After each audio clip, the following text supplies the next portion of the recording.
Pour la fabrication du chariot, vous trouverez ci-joint un fichier PDF qui résume toutes les étapes.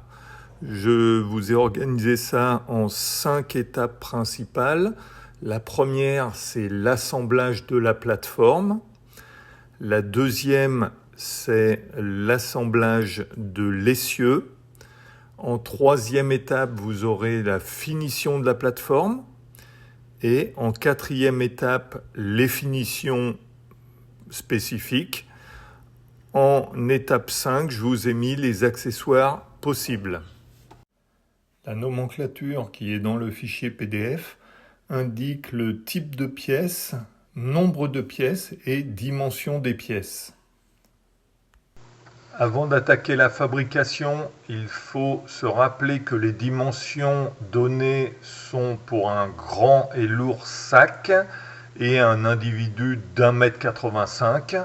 Sinon, il faudra probablement adapter, modifier légèrement certaines dimensions et en particulier le tube d'équilibre comme expliqué dans la vidéo de la conception. Pour cette première phase, nous allons assembler tous les éléments qui n'ont pas de contraintes, en particulier liées à l'essieu. Pour ceux qui n'ont pas l'habitude du collage de PVC, je vous donne ici quelques conseils. En particulier, mettre des petits morceaux de carton pour fixer avant de coller. Dans cette étape, nous allons fabriquer les 2 bagues qui seront collées sur la tige télescopique et nous collerons la bague inférieure. Le plus simple pour réaliser ces bagues est de partir d'un coude 32 mâle-femelle et de limer et poncer la partie extérieure du côté femelle jusqu'à ce qu'il rentre dans le tube de 40. Par rapport à mes mesures, il fallait que j'atteigne 35 mm. Donc ça prend un petit peu de temps, mais on y arrive. Lorsque le tube rentre enfin dans le tube de 40, on va pouvoir marquer nos 2 bagues et les découper. Dans cette étape, on va venir coller la bague inférieure de centrage au bout du tube télescopique. Pour ceux qui n'ont pas trop l'habitude, je montre ici le principe de collage. 1. On ponce les parties mâles et femelles.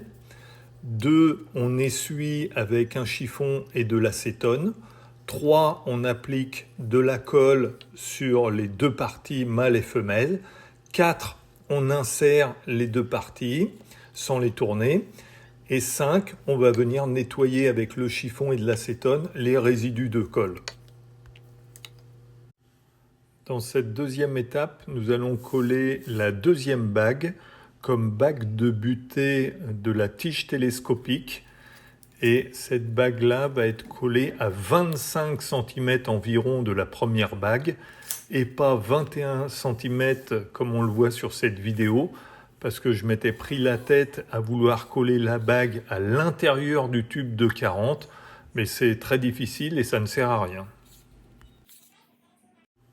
Dans cette 3e étape, nous allons coller les 2 tubes de 40 sur le T 60 degrés.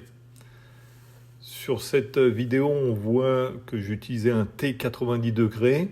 Mais c'était pas bon. À la fin, l'angle était mauvais et donc j'ai dû le remplacer par un T 60 degrés. Donc il faut bien utiliser un T 60 degrés.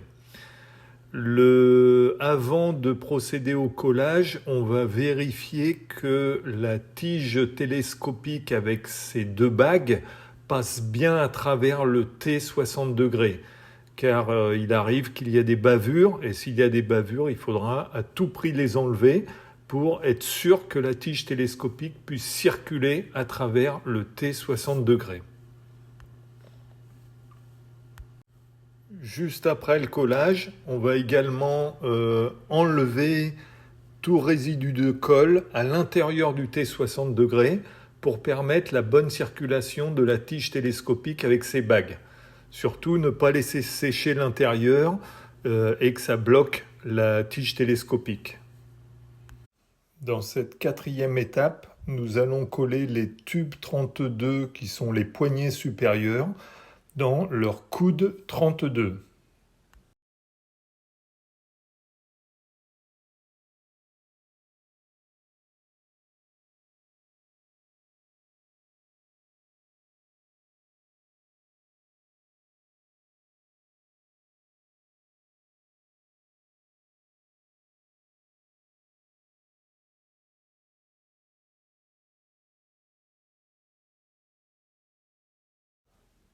Dans cette cinquième étape, nous allons coller les réducteurs 40 vers 32 dans les T supérieurs du côté le plus long du T supérieur.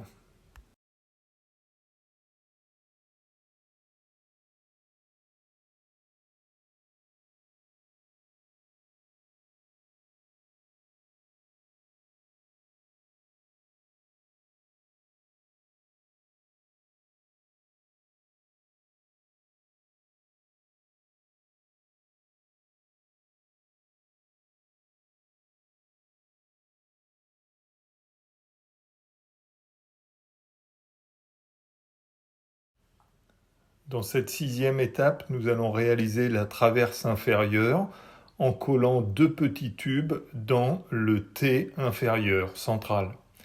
On va coller le plus petit des deux tubes du côté le plus long du T et le plus long des deux tubes du côté le plus petit du T.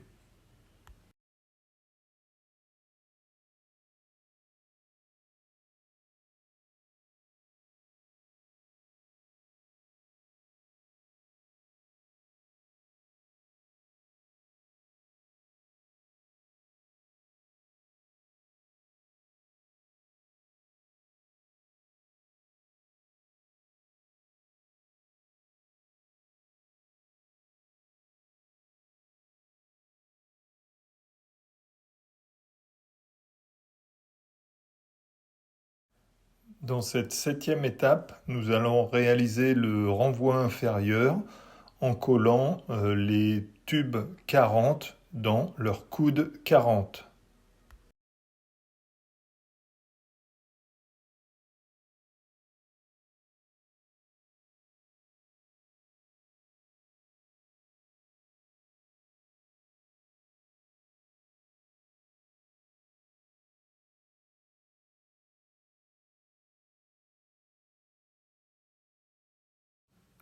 La deuxième phase consiste à fabriquer l'essieu. Il fait appel à des pièces hétérogènes comme les roues, une tige filetée, un tube alu, les cylinder blocks, des entretoises en bois. C'est un petit peu plus complexe d'approvisionnement, mais tout est décrit dans le fichier PDF. Il est entièrement démontable et n'a aucun collage PVC. À la fin, il va s'adapter à la plateforme en ajustant la longueur de la tige filetée et du tube 40 entre les roues. Pour cette première étape, on va percer les 6 bouchons au diamètre de 8 mm. C'est pas facile car la nervure du bouchon fait dévier le foret et le trou est tout de travers.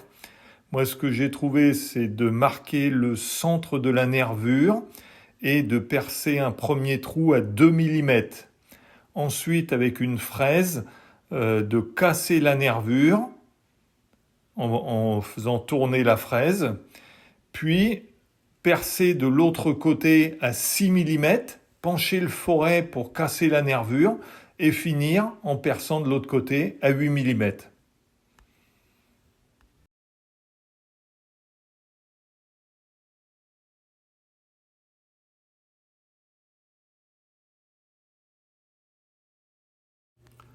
Dans cette deuxième étape, on va venir assembler les cylinder blocks sur leur bouchon de 40 en utilisant les cylinder blocks dont je vous ai mis le lien en nomenclature. On va venir serrer fortement un côté pour que le bouchon ne puisse pas tourner et l'autre côté, on va le serrer modérément. Comme ça, on pourra le démonter de la plateforme à la main et c'est plus facile. Vous verrez des photos où on voit l'ancien cylinder block que j'avais essayé qui a une forme de diabolo, mais comme il était trop souple, j'ai dû le remplacer par ce modèle de cylinder block. Dans cette troisième étape, il s'agit éventuellement de réaliser l'entretoise qui va entre les deux roulements de la roue, si jamais elle n'est pas livrée avec la roue. Et c'était le cas pour ces roues J-Clear. Et donc je suis parti de la tige de 10 et j'ai scié une petite entretoise de 32 mm en faisant les bords le plus perpendiculaires possible. Dans cette étape, nous allons placer les rondelles autour des roulements de roue. 2 rondelles côté essieu, une rondelle côté extérieur de roue. À l'origine, j'utilisais les entretoises livrées avec les roues, mais le roulement a cassé, probablement parce qu'il était de mauvaise qualité, et j'ai décidé de remplacer ces entretoises par des rondelles pour mieux protéger la cage centrale du roulement et réduire le porte-à-faux.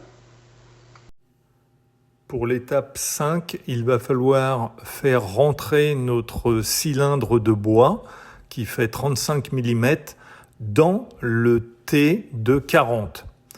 Le T de 40 contient des bavures au milieu et il va falloir donc les limer, les poncer, toutes ces bavures du PVC, jusqu'à ce que notre cylindre rentre dedans. Dans l'étape 6, on va devoir faire un trou de diamètre 10 mm dans le cylindre en bois. Ce n'est pas facile à moins d'avoir des outils spéciaux. Moi, j'ai procédé de la manière suivante. J'ai marqué le centre de chaque côté du cylindre. Un premier trou à 6 mm de diamètre de chaque côté le plus droit possible. Ensuite, je suis passé à 8 mm pour rejoindre les deux côtés. J'ai essayé de rattraper et j'ai fini avec 10 mm. Et l'essentiel est que les bords soient pas trop grands pour éviter le jeu. Pour la 7e étape, on va venir poncer, limer le bord de notre cylindre de bois jusqu'à ce qu'il affleure à l'intérieur de l'embase du bouchon.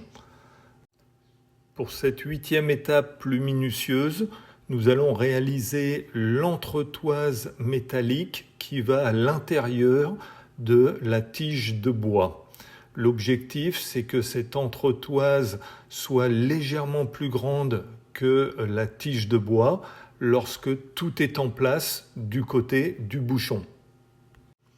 On va fixer l'embase du bouchon dans le T avec des cartons, sans la coller.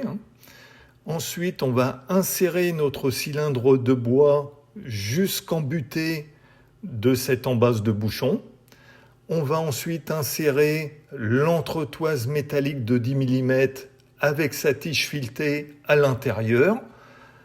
Côté bouchon, on va passer la rondelle de 8 mm. On va visser le bouchon et pousser l'entretoise à fond, embuter sur le bouchon, et on va marquer puis couper pour laisser 1 mm de plus sur l'entretoise par rapport à la face du cylindre de bois. Dans la 9e étape, également minutieuse, on va fabriquer l'entretoise entre les deux T40. Pour ce faire, on va préassembler la plateforme en mettant en place tous les tubes et les T et en les coinçant avec des morceaux de carton. Puis on va venir présenter l'essieu en le vissant à son endroit sur la plateforme. Et on va venir mesurer la longueur d'entretoise entre les deux rondelles afin de la découper